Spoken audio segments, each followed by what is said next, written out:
Hello, galerinha! Tudo bem com vocês? Voltamos aqui para mais uma aula da nossa querida Mediação Tecnológica Rondônia, aqui com a professora Elisângela.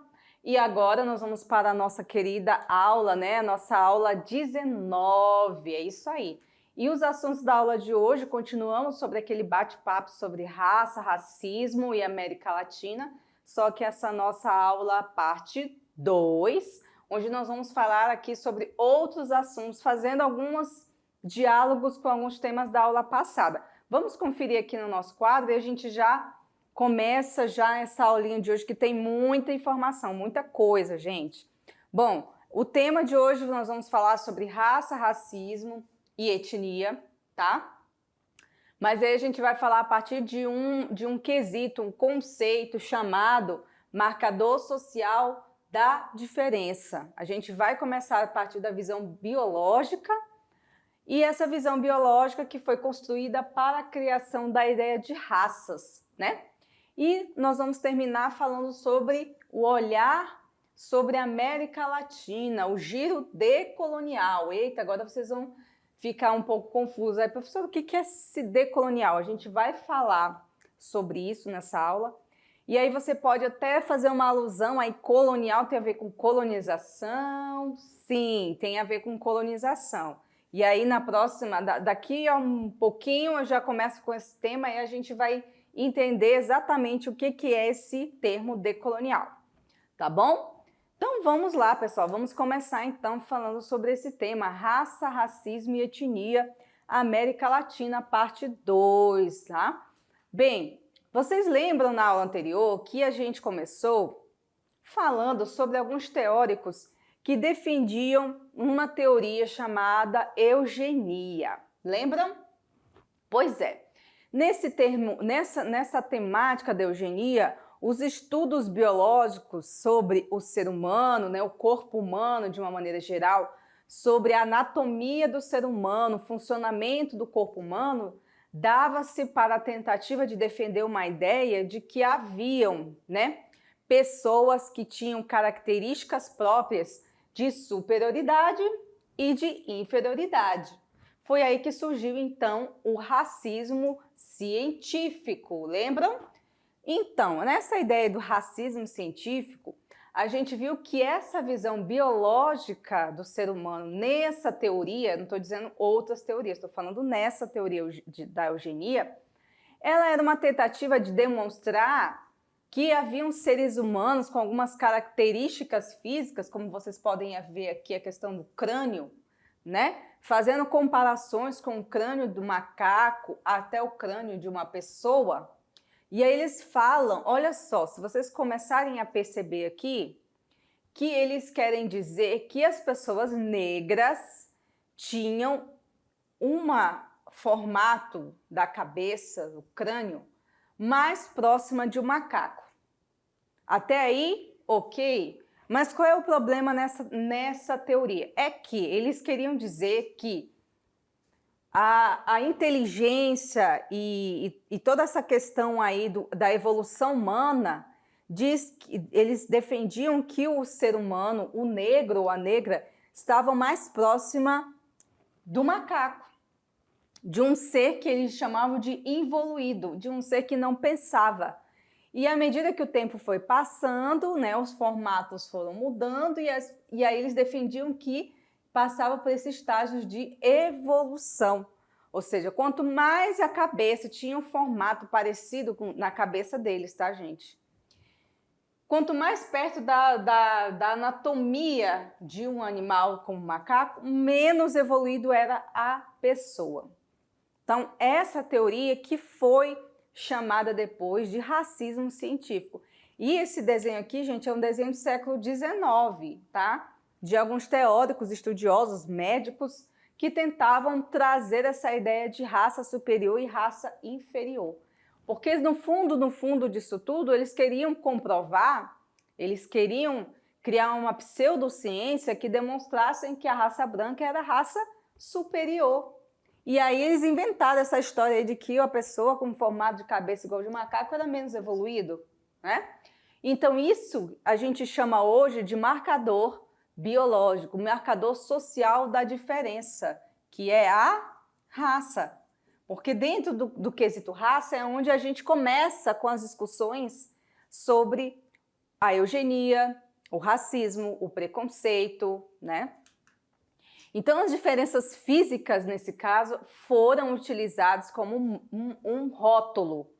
Então, você era rotulada por essas características que indicavam, né, uma suposição de inferioridade ou superioridade das pessoas. O que eu digo para vocês, eu falo que é uma pseudociência, né? E aí, eles começaram a querer classificar as pessoas da forma do rosto, da cor do cabelo, do formato do cabelo, tá? Como se as pessoas fossem inferiores ou superiores por terem determinados biotipos, determinadas características, né?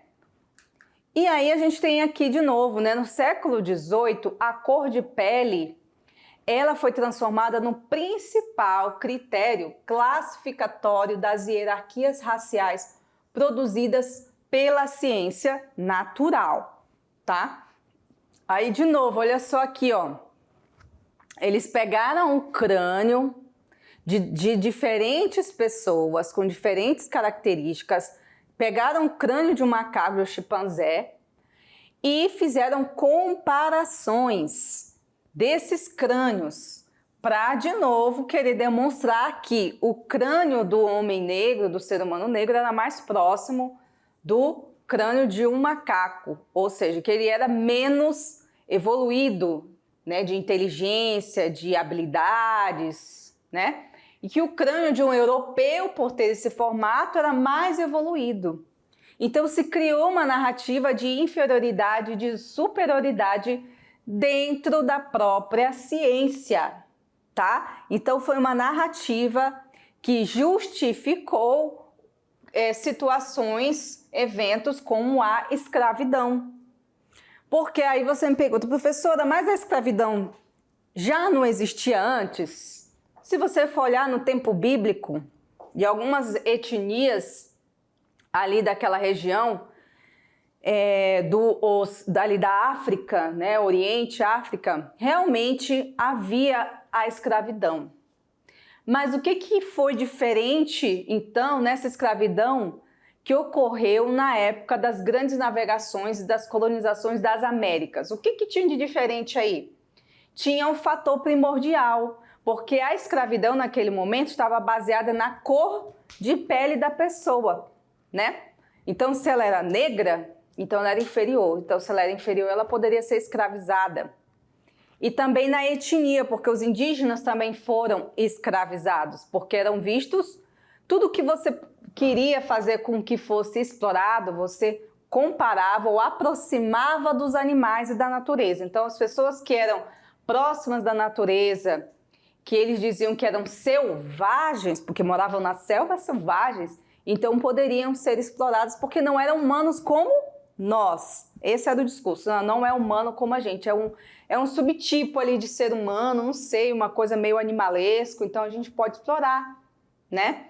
Então essa era a defesa da escravidão se dava pela cor de pele.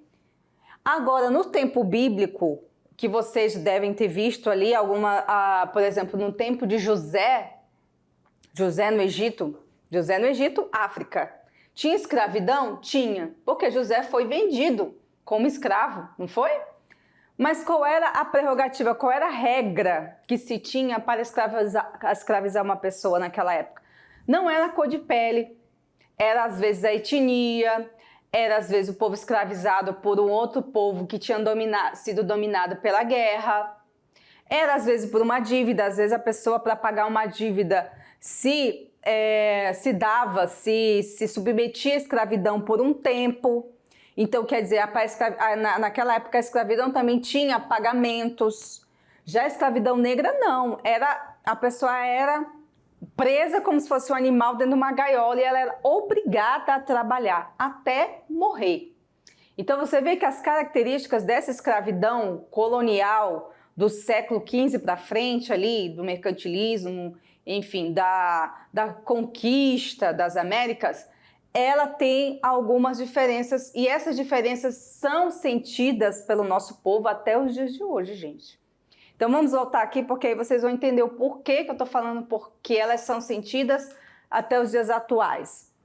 Então, não se enganem, gente, tudo isso que eu tô falando para você foi uma questão também de interesses econômicos. Por quê? Porque eu não precisava pagar salário, eu não precisava pagar FGTS, eu não precisava pagar nada. Então todo o montante desse trabalho, o resultado do trabalho feito pelos escravos era um lucro muito grande. Fora o comércio dos próprios escravos.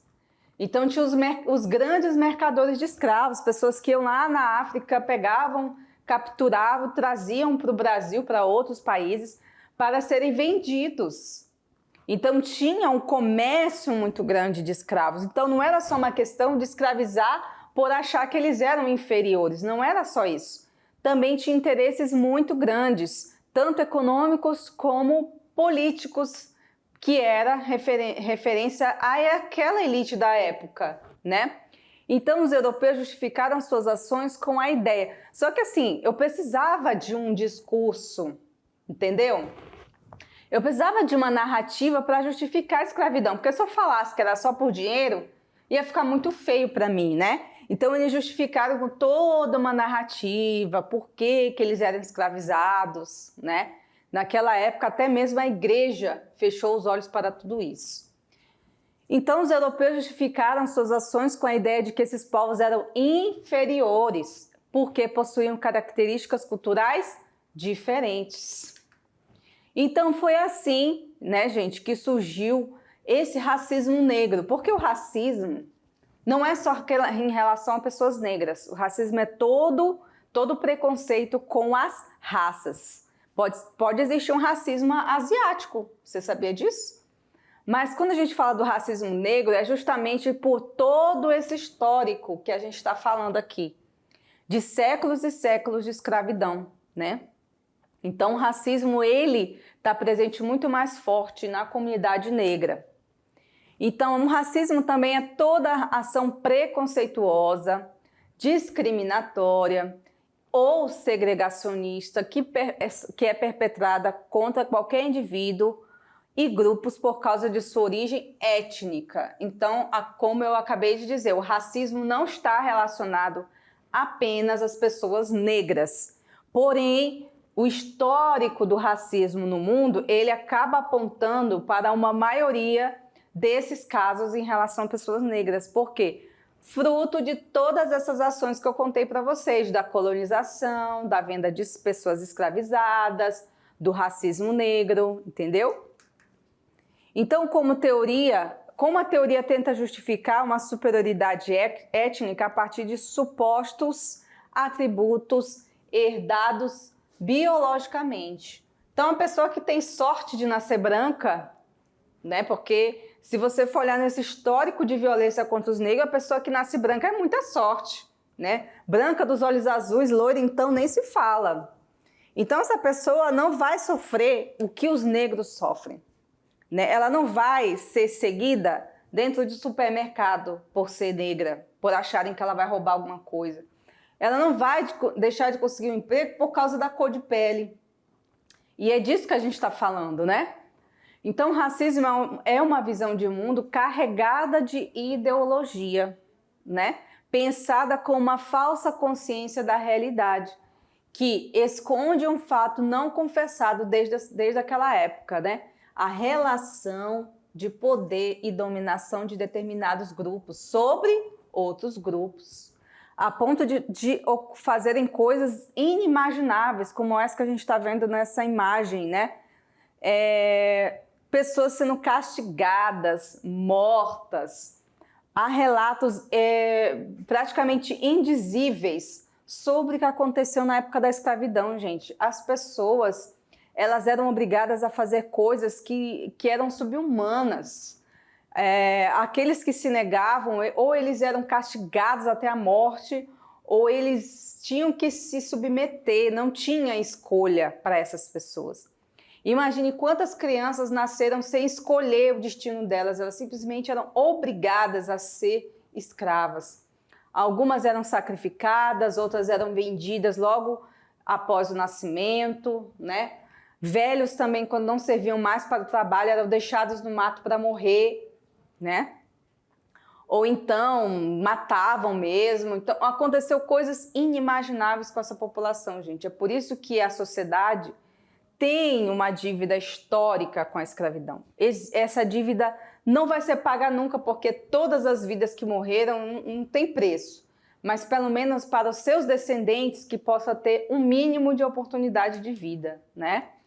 Então ocorreu essas marginalizações todas desse povo, de vários lugares do mundo, de vários lugares da África, né? E foi fruto dessas construções históricas, desse discurso de superioridade entre os povos. E todas essas construções foram intencionais. Não foi uma coisa, gente, eu fiz sem querer, não foi por querer que eu queria mesmo, assim, aconteceu, né? Gente, esse discurso não vale, porque todas as pessoas que contribuíram com essa teoria eugênica, eles sabiam do que estava falando. Não eram pessoas ignorantes, não eram pessoas sem informação, não eram pessoas que... Era intencional. A ideia era essa, tá?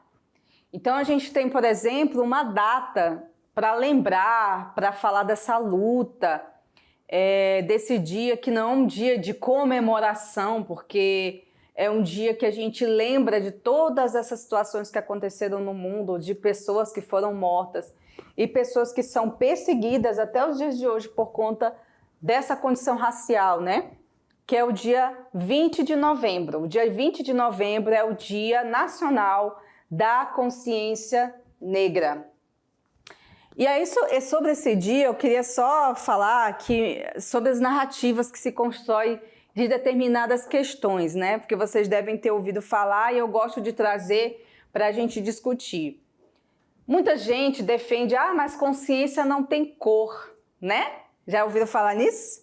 Não existe, então vamos fazer um dia da consciência branca também, porque se tem a negra, vai ter a consciência branca, vamos fazer o dia da consciência azul, rosa, com um tom até mesmo de deboche, né? É o que a gente sente quando a gente vê esses discursos.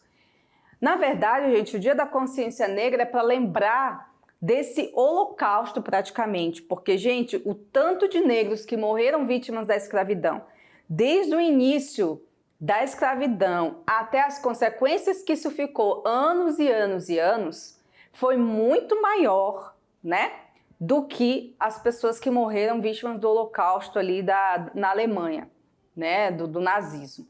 Claro que as duas situações foram totalmente deprimentes, tristes para a história do mundo, mas a questão negra, ela ainda gera até hoje consequências como o racismo, a perseguição, o preconceito, né? Não só contra a cor de pele, mas contra a própria vivência das pessoas negras. As religiões de matriz africana até hoje são perseguidas, né? As pessoas são intolerantes com as religiões de matriz africanas. Então, assim, não é uma questão só, porque negro, todo mundo quer ter direito agora. Não, a gente viveu num mundo séculos e séculos dessa escravidão. Então você acha que a escravidão vai acabar hoje, amanhã está todo mundo de boa, os negros foram pacificados, todo mundo está bem? Não está. Ainda mais que a história do Brasil revela que os negros não tiveram direito de ter o mínimo para viver depois da escravidão. Muitos deles, quando foram libertos, eles tiveram que voltar para trabalhar no mesmo lugar onde eles eram escravizados, porque senão eles morriam de fome. Não foi assim, você está liberto, então vou te dar aqui um emprego, vou te dar uma grana aqui, uma terra para você plantar. Não, gente, isso não existiu no Brasil. Pode ter existido em outros lugares do mundo, mas no Brasil não teve, né? Então essas pessoas tiveram que se virar para viver, foram para as cidades, vendia doces, as mulheres botavam os doces na cabeça e saíam. Até hoje, se vocês forem olhar em algumas fantasias carnavalescas, aparecem as baianas rodando com o negócio na cabeça. Parece até bonito e engraçado, mas aquilo revela um capítulo da história do Brasil, que eram as mulheres que estavam ali, precisavam sobreviver, faziam vários tipos de doce, porque as mulheres, de uma forma geral, elas se desenvolviam muito no ambiente da cozinha, porque também não tinham direito de ocupar outros espaços, né? E aí elas começaram a vender, e com aquelas roupas bonitas, né? A roupa da Bahia, que a gente chega na Bahia, a gente vê aquela roupa cheia de saias, né, e tal, toda colorida. Aí chegavam lá, elas começaram a ganhar até mesmo uma notoriedade. Até hoje, se você chegar em alguns lugares, você vê lá as baianas com aquele turbante maravilhoso, né, com aquela saia, vendendo lá o acarajé, as comidas africanas, né, de origem africana. E aí elas conseguiram ter esse momento de um pouco de destaque, mas fazia parte da estratégia de sobrevivência dessas mulheres. Mulheres com filhos, mulheres sozinhas, abandonadas, tinham que sair para trabalhar, né? E acabaram virando personagens do próprio carnaval, porque mostrando o quê? O dia a dia, a realidade de muitas delas, né? Então é isso, essas narrativas querem apagar essa história. Quando fala, mas consciência não tem cor, mas a consciência negra é para a gente lembrar daquela época em que os negros eram açoitados na rua. Você não via branco ser açoitado como o negro era. Você não via o negro passando vergonha, tirava a roupa dele em público para ele se sentir envergonhado, para que ele não tivesse um pingo de autoestima, porque uma das coisas mais fortes quando você quer apagar a história de um povo não é só matar o povo, é matar a história dele, é apagar a autoestima dele, fazer com que ele se sinta um nada. Aí você consegue, né? Toda essa artimanha ruim. Então, gente, o Dia da Consciência Negra é para isso. Não é só para pintar a cara de preto, não. Pelo amor de Deus, não façam isso, tá? Ah, vou me pintar de preto aqui para homenagear um negro. Não, por favor, vocês não precisam fazer isso. É para a gente ter a consciência de lembrar dessas lutas, né? Então, voltando aqui para a nossa aula, a gente tem bastante conteúdo ainda. Lembrando ainda de novo, o que é racismo, né? Supõe a existência de várias raças, consideradas superiores e outras inferiores, marcando a justificação da dominação, né, desses povos. E aí a gente tem essa história aí da democracia racial. É mito ou é verdade? No Brasil nós tivemos uma revolução dessa democracia racial? Seria então um convívio harmonioso entre as raças? Será que a gente vive isso no Brasil? Olha só essa historinha. A partir da década de 30, o Brasil buscava uma identidade nacional. Chegou o momento que o Brasil precisava ser visto no mundo com uma identidade brasileira, né? Então eles tentaram juntar as diferentes etnias e dizer, olha aqui, pessoal, somos todos brasileiros, somos todos amigos, não tem essa de racismo aqui não, isso já passou, já superamos, né? Só que trazendo aqui algumas provocações, a gente teve no meio sociológico, antropológico, teórico, nós tivemos o Gilberto Freire, que foi um pensador, antropólogo, né, pernambucano. E aí ele tentou entender o Brasil a partir dessa união harmoniosa das raças, né, que escreveu uma obra que é um clássico da literatura brasileira, chamada Casa Grande e Senzala. Se vocês forem aí na livraria, na biblioteca, talvez vocês encontrem aí. Ele escreveu esse livro em 1933, né? Tá aí o livro, uma das capas. E aí ele tentava explicar que mesmo com a escravidão existe um certo convívio harmonioso entre as raças e que a miscigenação era a prova disso. Já que todo mundo ficava com todo mundo e nasceu os meio amarelinhos, nasceu um moreninho mais claro, um com a carinha de indígena, mais um cabelinho enrolado, então quer dizer que todo mundo estava de boa, né? Tá todo mundo ficando, se pegando. E aí ele falou, não, gente, isso aí tá de boa, a gente superou, a galera se pegava naquela época, entendeu? E hoje a gente não tem mais esse problema, porque não foi tão ruim assim. A escravidão foi ruim? Foi, mas a gente superou. Aí todo mundo meteu a lenha no Gilberto Freire. Eu lembro que na época da faculdade não podia nem falar o nome de Gilberto Freire na aula. Não, você não pode falar, você não pode citar o Gilberto Freire. Eu também não sou muito assim, sabe? Eu acho que a gente tem que falar. Nem que seja num tom de crítica, né? Então, nem o livro do Gilberto Freire passavam pra gente por conta disso. Então tem uma cisão entre os sociólogos aí em relação ao Gilberto Freire, tá? Tanto ao Gilberto Freire como ao Fernando Henrique Cardoso. O pessoal não curte muito Fernando Henrique, não. E aí a gente vê aí a crítica à ideia do Gilberto Freire. Como eu disse, meteram a lenha nele. Aí veio os críticos, né, dizendo que essa democracia racial que o Gilberto Freire defendeu lá em Casa Grande Senzala era um mito. Por quê? Porque essa era uma imagem idealizada do Brasil. Era mostrar para os gringos que o Brasil não tinha problema mais com o racismo. Só que, mesmo com a democracia, com o desenvolvimento do Estado de Direito, o distanciamento entre brancos e negros, socialmente e economicamente, ainda era muito forte. E os dados estão aí para mostrar. Quantas pessoas negras estão nos cursos de medicina? Quantas pessoas negras estão em cargos de destaque, de gerência, de chefia? Quantas pessoas negras conseguem entrar na universidade? Então ele traz, né, aqui a gente tem o Florestan Fernandes. O Florestan Fernandes foi um grande crítico do Gilberto Freire. O Florestan Fernandes também é sociólogo, tá? Que era amicíssimo, muito próximo do Fernando Henrique Cardoso. Eles estudaram juntos, inclusive. Só que o Florestan não gostava muito de algumas ações do Fernando Henrique. Então, eles no final da vida, eles não estavam muito bem como amigo, não. O negócio não estava muito bom, não. Então, o Florestan criticou o Gilberto Freire por conta disso, né? E aí a gente tem outros nomes de destaque de mulheres negras. Aqui tem a Rosa Parks, né? Que teve toda uma situação em relação à vida dela, né? E aí essas pessoas acabaram virando também nomes de destaque, não só no Brasil, como em toda a América, porque os Estados Unidos também é América, tá, pessoal?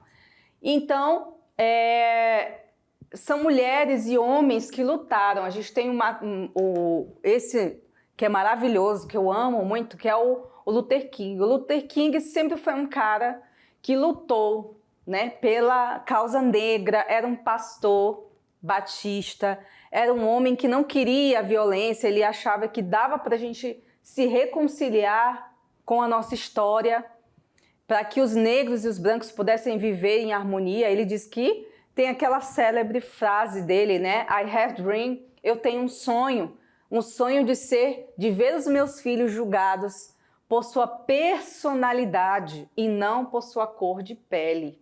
Então ele vivenciou todo o drama do racismo nos Estados Unidos, que também é muito forte, né?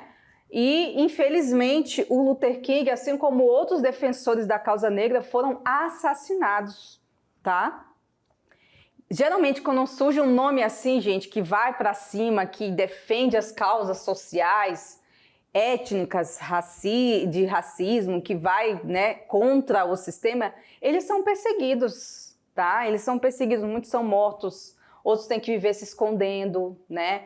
Então, são expoentes que lutam, né? Continuam lutando por essas causas que eu acho, assim, muito bonito. Agora, a gente vai para uma outra conversa aqui, tá? Essa conversa é sobre a América Latina. Vocês aí, alunos que estão estudando geografia também, né? Sabem me dizer qual é esse espaço que compreende a América Latina? Olha aqui no nosso globo aqui, ó. Todo esse espaço aqui, gente, que tá de verde, é a América Latina. Começa lá no México, ó. Aqui nessa fronteirazinha aqui, ó. Os Estados Unidos aqui, o México logo abaixo. Do México até o finalzinho aqui do Chile, né? Do Rio Grande do Sul, não, Rio Grande do Sul aqui, mas aqui, toda essa parte aqui, gente, é América Latina. Tirando essa partezinha bem aqui em cima também, que, se eu não me engano, são as Guianas, que são território da Inglaterra. A gente já falou sobre isso, né? Não vou repetir de novo, não. Então, tudo isso aqui, ó, é América Latina. Os países que compreendem desde aqui, ó, na parte do Caribe, Porto Rico, né? República Dominicana, todo esse espaço aí é América Latina. México, aí nós temos aqui Colômbia, Argentina, Equador, Bolívia, Paraguai, Uruguai. Todo esse espaço aqui, gente, é América Latina, né? E vocês já pararam para pensar o que nos une como América Latina? Por que chama latino? Por que as pessoas latem? Não sei, eu estou falando uma bobagem aqui. Mas por que se fala América Latina? Vocês já se perguntaram? Bom, antes de começar a falar dessa teoria, a América Latina tem esse nome por conta da língua. Porque quando a gente foi colonizado, nós fomos colonizados por 2 países falantes da origem da língua do latim, né? Tanto o português como o espanhol são 2 línguas latinas. Então, nós somos uma minoria, né, que fala português aqui na América Latina. Se eu não me engano, nós somos o único país que fala o português. Os outros todos em volta aqui falam o espanhol. Então, pelo fato da gente ter sido colonizado por esses países falantes do latim, da origem latim, nós fomos apelidados então de América Latina, né? Porém, segundo os povos originários, os povos que aqui estavam antes da chegada dos portugueses e espanhóis, e que o pessoal chama, né, antes da chegada dos colonizadores, o pessoal chama esse período de pré-hispânico, né? Quer dizer, antes da chegada do colonizador, pré-colonial também.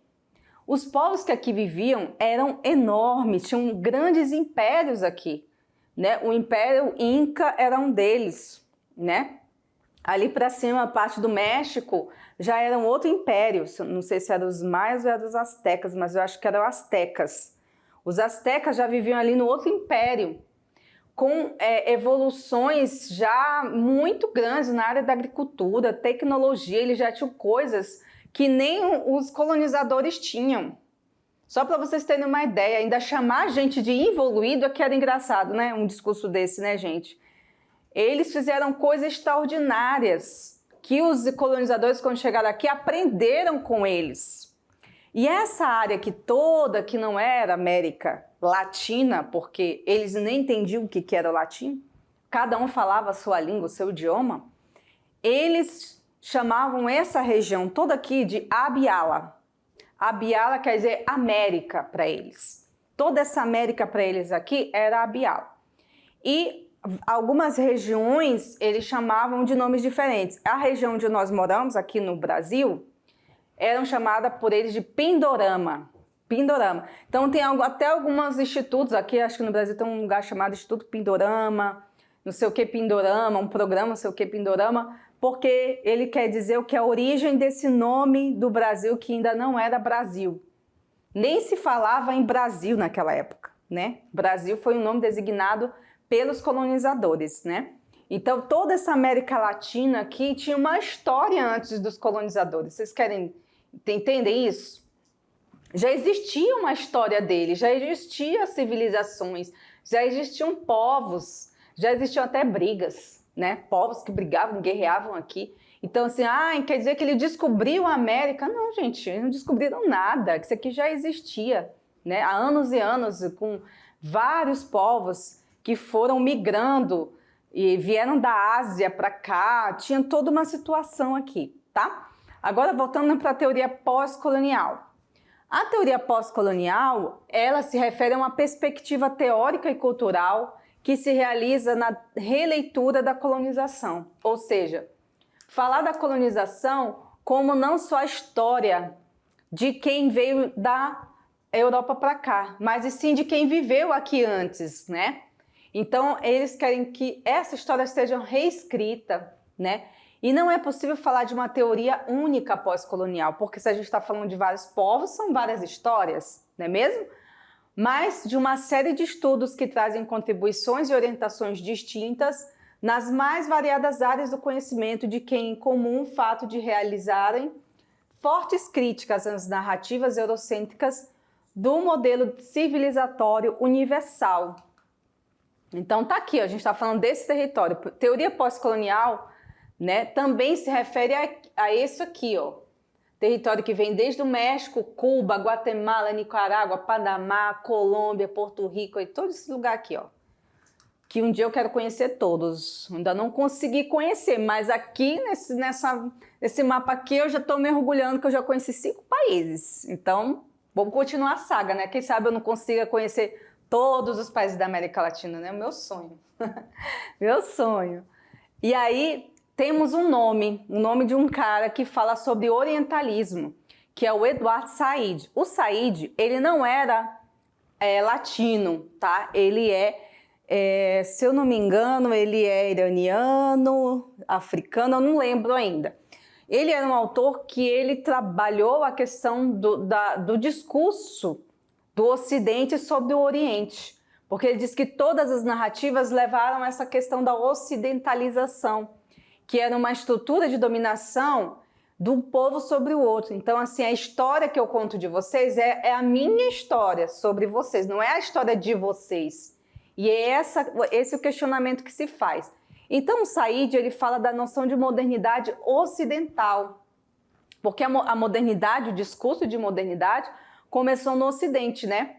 E aí esse discurso, ele generaliza, ele ignora as diferenças que são existentes entre diversas culturas, inferioriza, né? Traz uma caricatura atrasada e exótica das pessoas que corresponde a uma realidade, né? De representação cultural construída pelas metrópoles.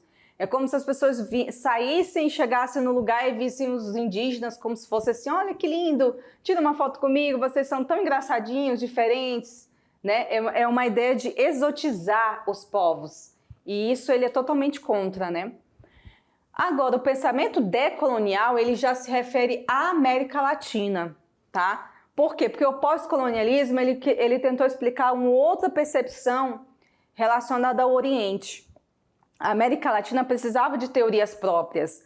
E aí foi que começou as discussões entre alguns teóricos daqui na década de 80, né, já tem um tempinho aí, mais de 30 e quase 40 anos, e foram chamados aliás, mais de 40 anos inclusive, né? E aí esse pensamento que se formou a partir da reflexão desses autores foi chamado de pensamento decolonial, tá? Gravem isso aí. E nós terminamos falando sobre o multiculturalismo, que é exatamente essa diversidade que a gente está falando, né? A diversidade desses povos que pressupõe um diferente olhar sobre a realidade e a necessidade de praticar a alteridade, né? Que a gente consegue olhar para o outro com um olhar de empatia, com um olhar de, não aquele olhar de exótico, olha que lindo, você é tão diferente, né? Mas um olhar de olhar para ele como ele é, como ser humano, igual a você, né? Que não tem nada de tão extraordinário, mas que todos somos ao mesmo tempo, né? E aí, gente, tá aí as nossas referências. Opa! Então, o tema era esse, né? É muita história, muita coisa. Esse tema sobre teoria decolonial, ele é um tema enorme, né? A gente teve que resumir em poucos slides para falar para vocês o tanto que tem importância, né? Nós temos alguns organismos que trabalham só sobre teoria decolonial, né? Que é a Claxo, aqui na América Latina, a Claxo, que trabalha só com esses temas de multiculturalismo, raça, e aí reúne vários teóricos de países diferentes, reúne os bolivianos, reúne brasileiros, reúne chilenos, argentinos, que vão se encontrar nesse pensamento para falar sobre esse espaço, como eu disse para vocês, que era um espaço já habitado, né? Vários povos habitavam aqui onde a gente já vivia. Por isso que alguns defensores dos povos originários falam que, porque invadiram, né, a terra indígena, mas o Brasil inteiro era terra indígena antes de chegar o homem branco aqui. Então tudo isso aqui era deles, né? A gente não está dando terra para eles. Tem que parar de dar terra para índio, mas a terra já era deles. Foi a gente que tomou, de certa forma, não nós, porque a gente chegou depois. Mas assim, a gente tem que olhar com essa questão de entender que eles já estavam aqui, que eles devem ser respeitados também, né? Então é isso, gente. Espero que vocês tenham gostado. A gente volta daqui a pouco com a revisão do conteúdo e, o que mais? A correção das atividades, tá certo? Encontro vocês daqui a pouco. Até mais.